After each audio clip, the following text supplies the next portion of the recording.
আসসালামু আলাইকুম। আমি আসাদ প্রতিদিনের মতন একটি নতুন ব্লগ নিয়ে হাজির হয়ে গেলাম।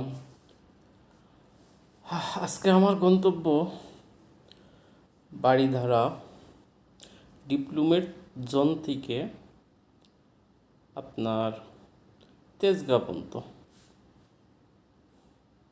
আশা করি আপনারা ভিডিওটা দেখবেন, লাইক শেয়ার কমেন্ট করবেন, সাবস্ক্রাইব করবেন। দেশ বিদেশ থেকে যারা দেখেন আমার ভিডিওটা সবাই সালাম নেবেন, আসসালামু আলাইকুম। এই যে আমি চললাম ডিপ্লোমেট জোন থেকে গুলশান হয়ে তেজগাঁর দিকে যাব। তা চিন্তা করলাম আমার ভিউজদেরও একটু শেয়ার করি, তাদেরকেও দেখাই। আমার ভিডিওগুলি আসলে শিক্ষামূলক। যদি আসলে আপনারা কেউই দেখেন তাহলে এখান থেকে কিছু না হলেও অন্তত ঢাকা শহরটা কীভাবে চিনতে হয় সেটা চিনতে পারবেন। কেন এখন আমি নতুন,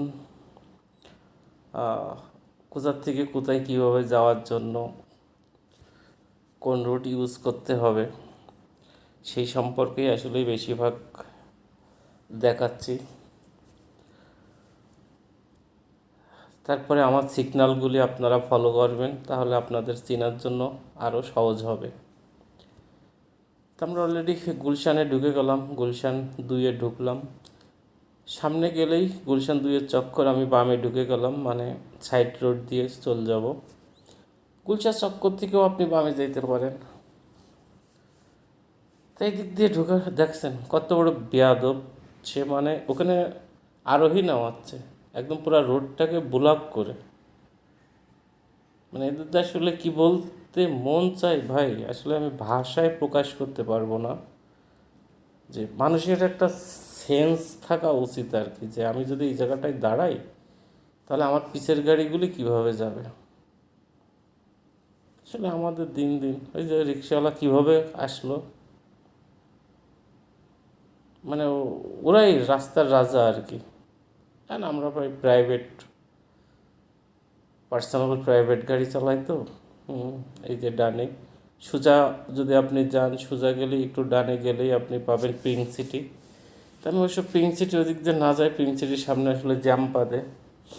আমি এই দিক দিয়ে ঢুকে মেন রোডে উঠবো। আমি অবশ্য পিঙ্ক সিটির সামনে দিয়েই যাচ্ছি। হ্যাঁ, এই যে আমার ডাইন সাইডে পিঙ্ক সিটি। সরি, আসলে আমি ভুল বলে ফেলছি। পিঙ্ক সিটি দিয়ে আমি বামে উঠে গেলাম মেন রোডে। এখন আমি সোজা গুলশান 1। আসলেই বেশি ঘন ঘন রাতের ভিউ হয়ে যাচ্ছে।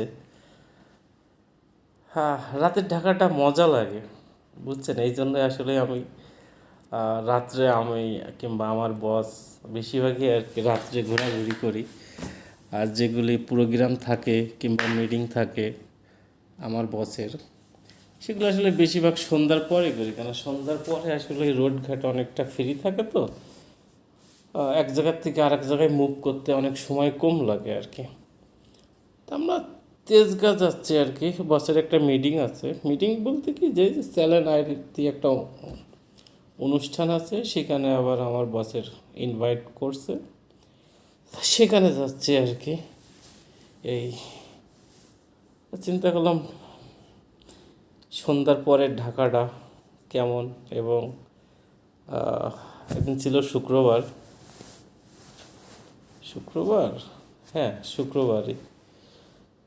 তা শুক্রবারটা আসলে অনেকটা ফাঁকা থাকে, আবার অনেকটা যানজট লেগে যায়।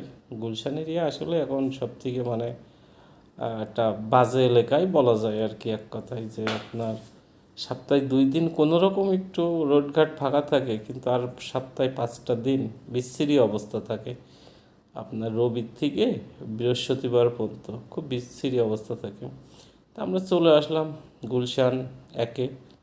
মানুষগুলি রোড পারাপার হচ্ছে কত রিল্যাক্সে, কিন্তু এরকম রিল্যাক্সে আসলে আমরা ড্রাইভ করতে পারি না। এটা আসলে আমার কাছে অনেক কষ্ট লাগে, যে মানুষগুলি কত রিল্যাক্সে রোডঘাট পার হয়। আমার ভিডিওটা যারা দেখবেন শেয়ার করবেন, লাইক করবেন। দ্বিতীয়ত ফলো করবেন এবং খুব সাবধানের সহিত রোডে চলাচল করবেন। আর যারা রোড পার হন তারাও খুব সাবধানে রোড পার হবেন আর কি। যেটা বলছিলাম যে আপনারা রোড সব সময়ের জন্য দেখে পার হবেন, কেননা অ্যাক্সিডেন্ট কখনো বলে কয়ে আসে না।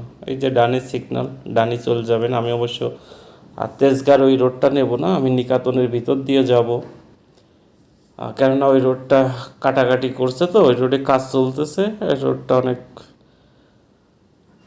খারাপ আর কি, এবং সময় লেগে যায়, যার কারণে এই ভিতর দিয়ে আর কি ঢোকা।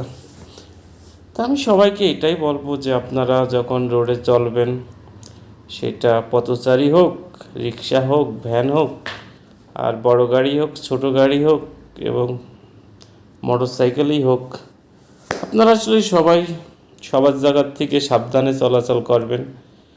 দেখেন, একজনের ক্ষতি করে আসলে কোনো লাভ হবে না, ক্ষতিকারকটা আসলে এটা ঠিক না। আর সাবধানে চললে সবাই নিরাপদে চলা যাবে। আমি নিকাতন ঢুকে গেলাম, নিকাতন 1 নম্বর গেট দিয়ে ঢুকলাম, আর বেরোবো আর কি 4 নম্বর গেট দিয়ে নিকাতনের।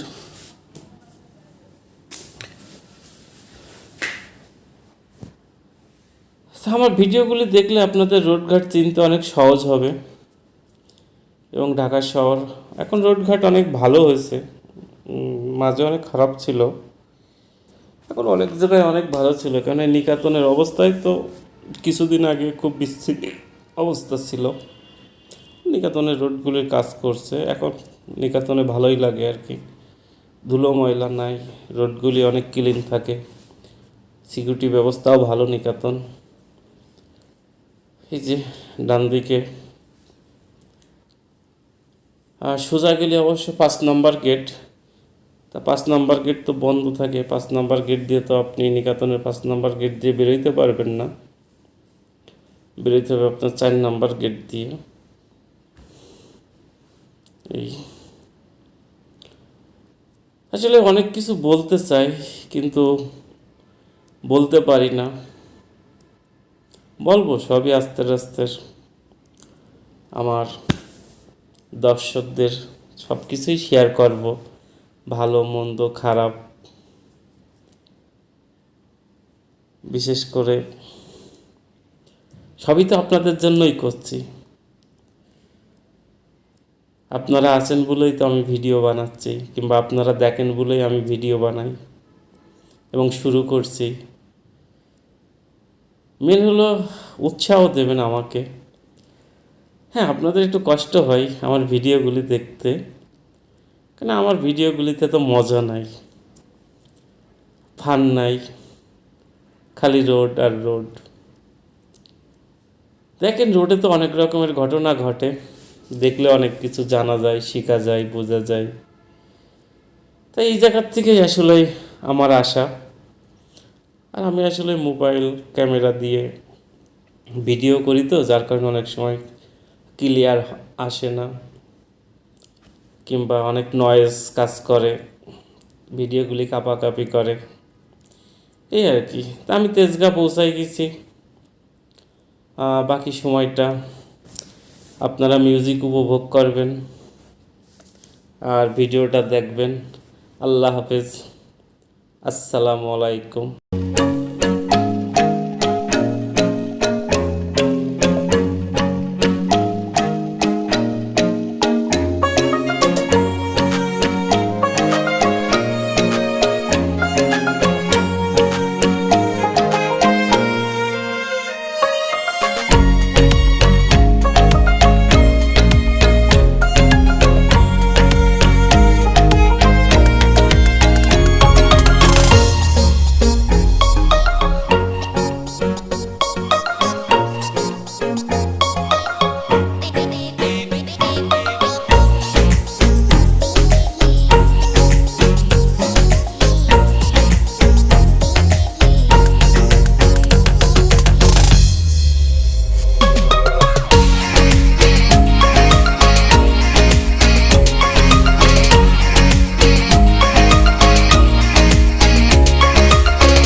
모르게 조심하는데도 티가 나